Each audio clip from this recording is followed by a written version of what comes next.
አይ ጸጉሬ ምን ያህል እንደቆሸሸ አጠይቁኝ so I'm going to wash my hair ሙስ ነበረው ጄል ነበረው ካሊን ፕሮዳክት ነበረው ብዙ ነገር so የምጠቀማቸውን ፕሮዳክቶች አሳያችኋለሁ so let's get started መጀመሪያ የምጠቀመው glycolic acid በኦርዲናሪ ያለው እሱ build up ምናምን ካለ ጸጉራችሁ ላይ ስፔሻሊ አሁን በጣም ብዙ ፕሮዳክቶች ምናምን ስላለ ኢዚ ነው ለማስለቀቅ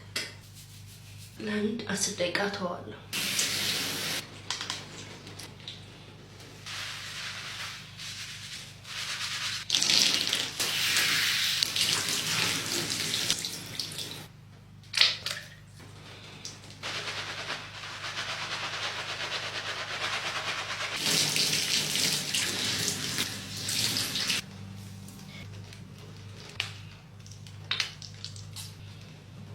ይሄኛው ለጸጉር ነው እንጂ ለቆዳ አይሆንም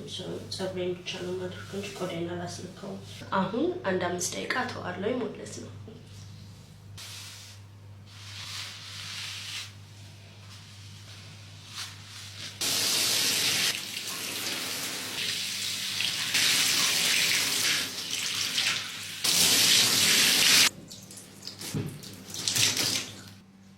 So yeah, hair wash day ይሄንን ይመስላል ከዚህ በኋላ ሌላ ፕሮዳክቶች አድርጌ ከርላ አደርጋለሁ እሱም ማየት የምትፈልጉ ከሆነ ንገሩኝ